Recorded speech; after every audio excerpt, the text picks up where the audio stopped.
día vamos a comenzar con esto que se llama Lojaneidad, Café y Letras.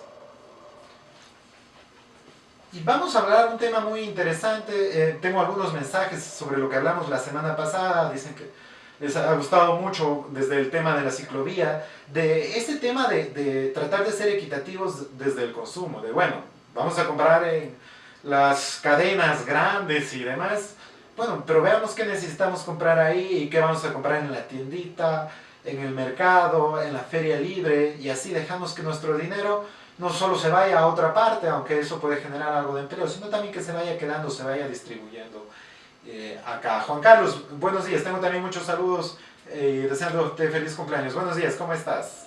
Hola Santiago, buenos días, muy buenos días a todos quienes nos escuchan, gracias por los saludos, aquí nuevamente con algunos datos que les van a resultar súper interesantes a todos nuestros amigos.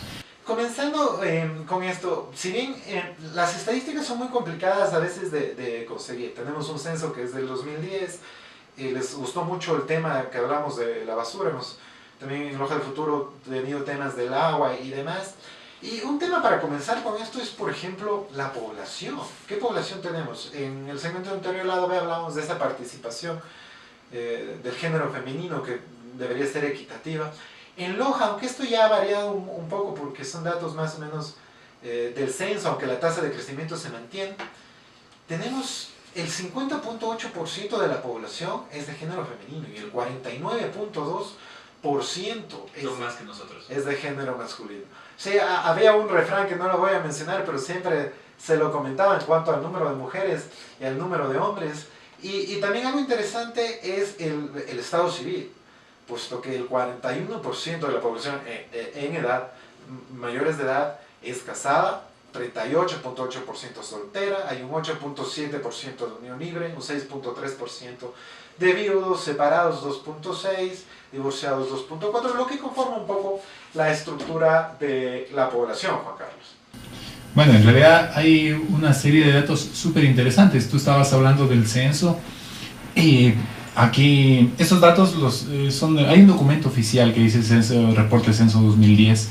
Por ejemplo, ¿en qué trabajan los hombres y en qué trabajan las mujeres? Fíjate que el 33.3% de los hombres, según datos de ese censo, trabajan como agricultores y trabajadores de ese sector. Un 15% oficiales, operarios y artesanos. Y así el porcentaje va descendiendo hasta que llegamos a directores y gerentes y tenemos 1.4%. Es una especie de línea descendente que nos va mostrando en dónde está el grueso del empleo de nuestra gente. Esto en cuanto a hombres. En cuanto a mujeres lo vamos a comentar más adelante, pero no deja de ser interesante que si consideramos toda la provincia, el tema de agricultura, de ganadería, el tema de jornaleros y de empleadas domésticas, ocupa un abanico importante del pastel de empleo. Por supuesto, y que se relaciona mucho también a lo que hablábamos la semana pasada, de eso de comprar en las ferias libres. Y bueno, habrá algo de productos que no vengan exclusivamente de la provincia. Hay muchos que vienen desde la provincia a ser vendidos acá y que es muy interesante poder apoyar a ese sector, al sector del agro. Recordemos que a nivel de país se está tratando de cambiar la matriz productiva y no ser algo tan extractivista en nuestra economía, no basarnos solo en el extractivismo, sino dar mejores y más oportunidades a la agricultura. Es muy importante el tema de en qué trabajan los lojanos. Es importante también hablar del analfabetismo, por ejemplo, que se ha ido disminuyendo. Nosotros somos conocida como una ciudad culta. Somos una ciudad con niveles de escolaridad altos, somos una ciudad con niveles de educación altos, es una ciudad pequeña, pero tenemos 2 universidades, el flujo de becarios era uno de los más grandes a nivel nacional y es importante mencionar que somos una ciudad culta. En la consulta popular se había hablado del tema de vivienda y demás, y hay un dato interesante en cuanto a la tenencia que también es necesario conocerlo. Por ejemplo, el 21.4% de la población arrienda vivienda propia y totalmente pagada es el 48% de la población. También tiene que ver con la población ya más adulta, ya con mayor edad. Prestada o cedida, no pagada hay un 13%, lo cual es interesante. Y esto tiene que ver mucho con la migración. Hay veces un familiar migrante que lo ha comprado, o incluso una persona jubilada, o incluso alguien ya de edad que ha tenido el dinero, y la están cediendo generalmente a familiares. Propia, que puede ser regalada, no comprada, sino obtenida por otro medio, regalada, donada, o por otro tipo de posesión o heredada, es 9.2%. Propia y ya está pagada, 6.1%, o simplemente se la ocupa por algún tipo de servicios, 1.2%, y muy bajo, cerca del 1%. Algo que se llama anticresis, que es a través de dar algo de dinero, la estamos usando para que luego nos la devuelvan, lo cual sigue siendo un dato interesante, Juan Carlos. Bueno, nosotros en realidad tenemos un déficit importante de vivienda, y en parte se espera cubrir un poquito de esa demanda con el plan casa que tiene el actual gobierno. Esperemos que ahí pasen dos cosas. Uno, que le toque a Loja la cantidad que le debería tocar. Normalmente eso muchas veces, esperemos que ahora no, se distribuye como botín político para cada provincia, y normalmente tienen mayor probabilidad las que tienen más peso político, y Loja no es de las que tienen más peso político. Uno, y dos, que se distribuya proporcionalmente en los distintos cantones y sectores en donde realmente hay mayor necesidad. La semana pasada yo mencioné algunos cantones que tienen pobreza por necesidades básicas insatisfechas, que llegaban al 90%, y eso asusta. De cada 100 familias, 90, por ejemplo, no tienen agua potable, no tienen alcantarillado en algunos sitios como Espíndola, como Zapotillo, y eso, más que asustar, debería preocuparnos y llevarnos a pensar qué es lo que podemos hacer. Estaba viendo yo algunos datos que tienen que ver con educación, Santiago, y por ejemplo, hay que mencionar un dato que ya lo analizamos hace unos 3 o 4 programas, que tiene que ver con cuántos bachilleres nosotros tenemos. ¿Se acuerdan del problema de ingreso a la educación superior? Bueno, pues nosotros, jóvenes de 17 años que están estudiando sexto curso en toda la provincia, tenemos anualmente más o menos 12.000. Ya se imaginarán. Ahora, en esa ocasión me acuerdo que hicimos un ejercicio de ver cuántos estudiantes pueden entrar en la Universidad Nacional, en la técnica, y cuántos estarían en condiciones de salir fuera para estudiar. Yo creo que llegaría más o menos a la mitad, 6.000, exageremos un poquito, 7.000 por ahí con la gente que pueda viajar. Estamos exagerando. Eso significa que más o menos 5.000, 6.000 estudiantes cada año se quedan esperando para el próximo, y se quedan ya en el desempleo. Y ese es un dato que también tiene que preocuparnos. Mira, 5.000 jóvenes cada año que no tengan nada que hacer. Que es una cifra muy grande para una pobreza como la nuestra. Claro, es un tema que...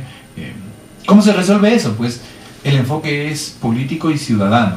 Primero necesitamos que los políticos de la provincia y en general los a nivel nacional entiendan la problemática, qué es lo que estamos viviendo, qué es lo que están experimentando nuestros jóvenes cada día, y en función de eso ver un plan que en el largo plazo nos ayude a resolver el problema. Hay algunos ejercicios interesantísimos para generar empleo.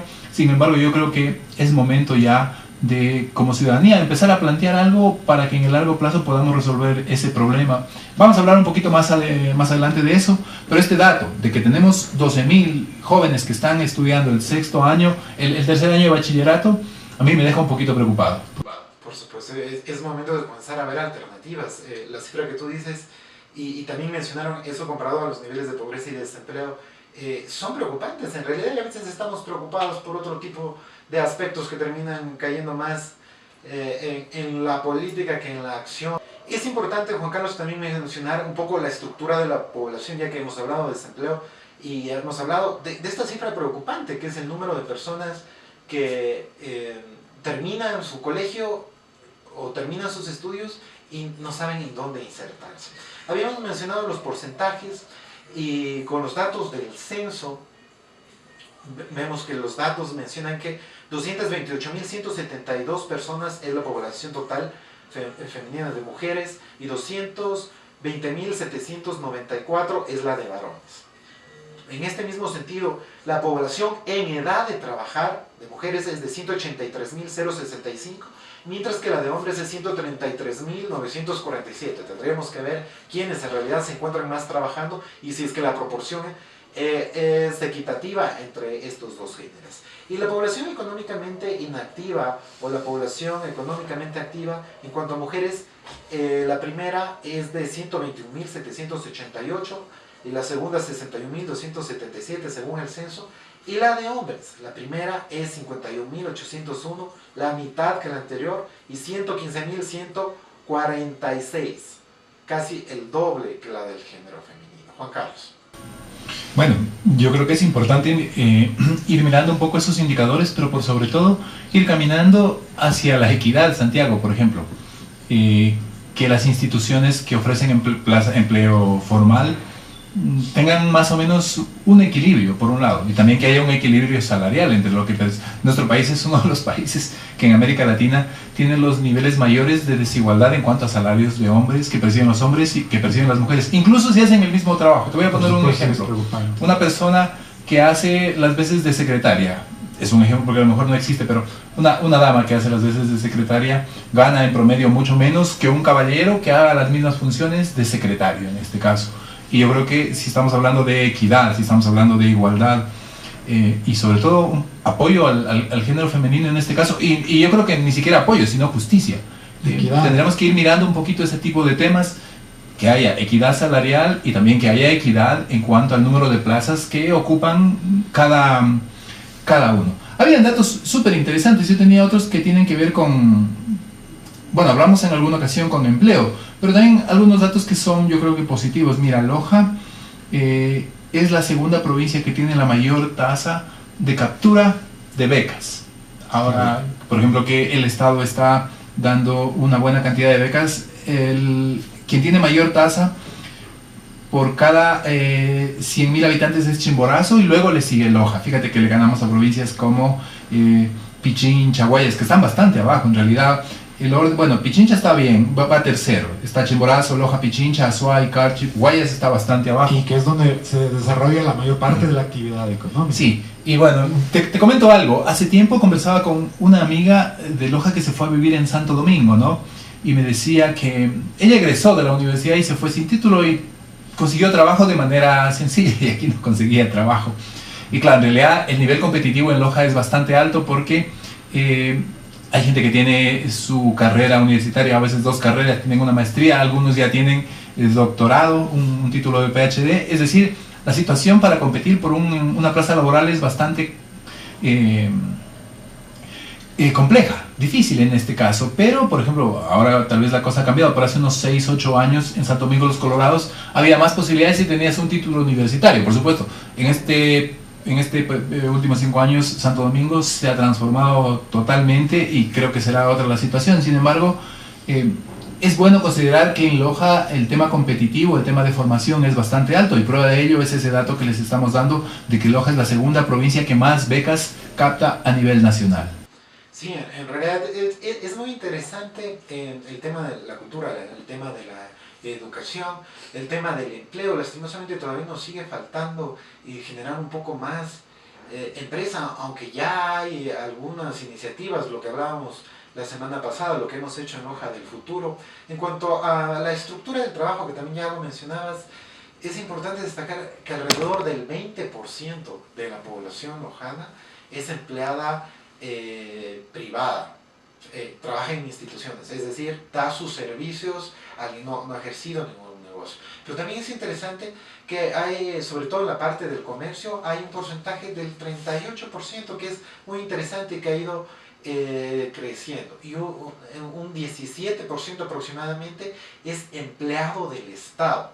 Es decir, la parte burocrática, la parte estatal también es importante en nuestra ciudad, y esos son los porcentajes más grandes, que es básicamente lo que estamos haciendo como lojanos, y que ojalá a futuro, mencionábamos también la vez pasada que la mayoría de estudiantes universitarios en los países latinoamericanos al terminar quieren insertarse en un empleo no general, mientras tanto que países desarrollados entre el 75 y el 90% quieren desarrollar sus propios empleos, sus propias ideas, ser su propio jefe, y lo cual es interesante. Tenemos que ir viendo cómo vamos a generar también oportunidades de empleo, y si somos de los que más becas tenemos, van a haber estudiantes retornados. Lastimosamente, fuga de capitales, muchos se quedarán en Quito, Guayaquil y demás, y los que regresan o regresamos acá, ingeniáramos para sacar a nuestra ciudad adelante y sobre todo para ir a ese objetivo común que es el desarrollo, Juan Carlos. nosotros tenemos un problema bastante marcado en empleo. Yo hace un par de semanas contigo comentábamos aquí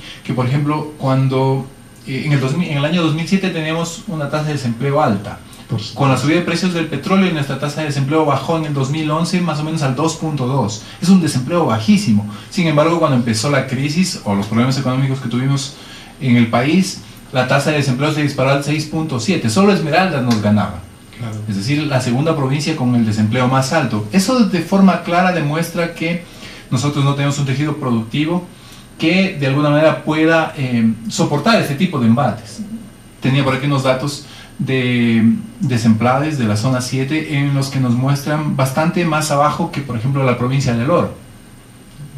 En todos los sentidos, en todos los sentidos. Es preocupante. Sí, claro. Y nosotros tenemos que plantearnos como objetivo el desarrollar industria. Y aquí entran algunos elementos que quizá tengamos que analizar. Estaba viendo un artículo que tú, Santiago, lo escribiste creo que con Kevin y con alguien más, con Kevin Jiménez, en el que básicamente han identificado algunos sectores. Yo creo que de esos el que cabe, bueno, todos son importantes, pero el que yo destaco más, porque tiene más potencial a futuro, es el tema de desarrollar la industria tecnológica, desarrollar software, desarrollar algún tipo de soluciones que hasta ahora hemos probado que sí es posible. El tema de los bioinsumos, hace tiempo yo conversaba con Aminael Sánchez, que es un biólogo que trabaja en la UTPL, que tiene algunas propuestas interesantísimas en lo que respecta a bioinsumos. Y es momento ya de caminar hacia eso, porque el futuro está aquí a la vuelta de la esquina, y trae cambios profundos que afectan el nivel de ingreso de la gente, la calidad de vida de la gente, pero por sobre todo hay transformaciones sociales que vienen implícitas, que van a transformar, por ejemplo, a la familia. Estaba mirando, me salto un poquito, estaba mirando las tasas de matrimonios y de divorcios a nivel nacional y en Loja. Y por aquí tenía algo que llama la atención sobremanera. Mira, los matrimonios en Loja, en el año, déjame ver si lo puedo, porque la letra está chiquita, en el año 1997 se casaron 2.485 personas. En el año 2015, 1.800. Es decir, en vez de que suban los matrimonios porque la población va creciendo, van disminuyendo. Y claro, y eso tiene implicaciones económicas, y tú lo sabes mejor que nadie, porque la tasa de natalidad también se va reduciendo. Y eso tiene que obligarnos, considerando todas esas variables, tenemos que pensar en el futuro que vamos a tener los lojanos, pensar qué es lo que vamos a hacer para poder sacar esta tierra adelante, para mejorar las condiciones de vida de todos en general, pero de forma particular aquellas personas que están en condiciones de pobreza o de pobreza extrema.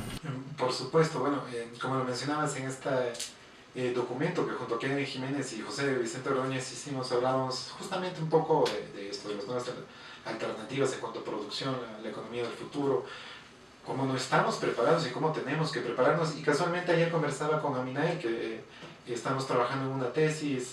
Él es el director tesis de uno de los estudiantes de economía, y es muy interesante lo que se propone, y es casi nuevo. En cuanto a biocomercio o a bioeconomía, casi nada se ha hecho.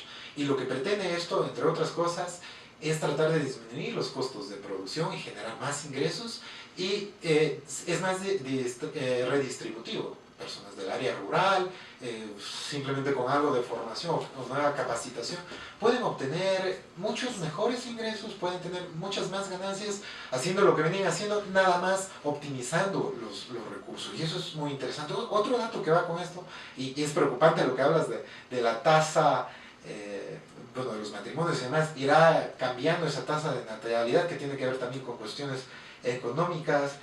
Nos están mandando muchos mensajes, los leeré también al final. Es esta parte de las tecnologías. Para 2010 ya han pasado 8 años.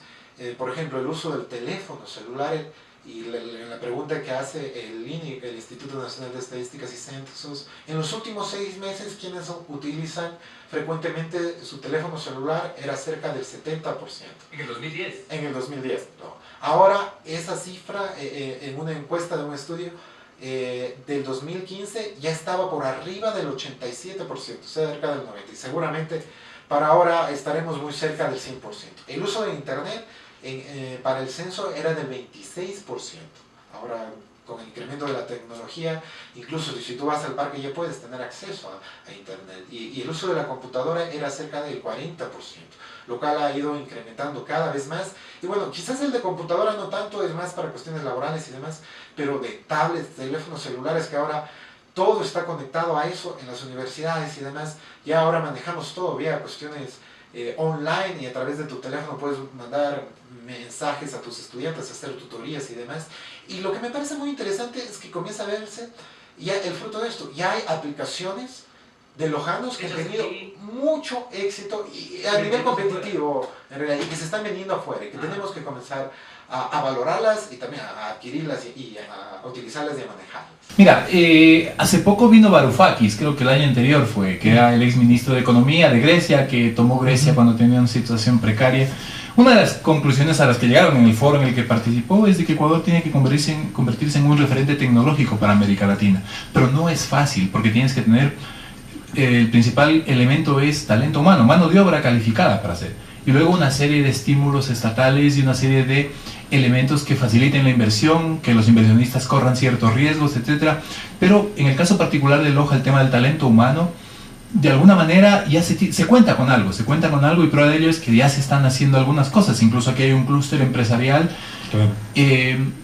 que ya están facturando una cantidad significativa cada año. Es importante, y están teniendo ventas fuera, otros todavía están empezando, pero quiero señalar aquí algo muy importante: esto no es fácil. A ese grupo, a esa gente, a esa iniciativa le ha tomado más o menos 15 años irse consolidando, y han habido muchos fracasos en el trayecto. Quiero decir que tenemos que empezar ya, y nuestras autoridades, más allá de la bandera política, más allá de la camiseta política que tengan, deberían sentarse y decir, a ver, ¿dónde queremos poner a Loja en el año 2030, en el año 2040, en el 2050? Y ahora, ¿qué pasos tenemos que dar para llegar hacia allá? Tienen que ponerse de acuerdo.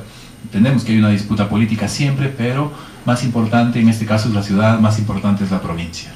Por supuesto, es momento ya de pensar de la Loja del futuro y cómo todos podemos ir aportando. Se nos fue el tiempo muy rápido, estamos ya por terminar este segmento y también ya el programa. Gracias a los auspiciantes, a los mensajes, yo estaré escribiéndoles personalmente.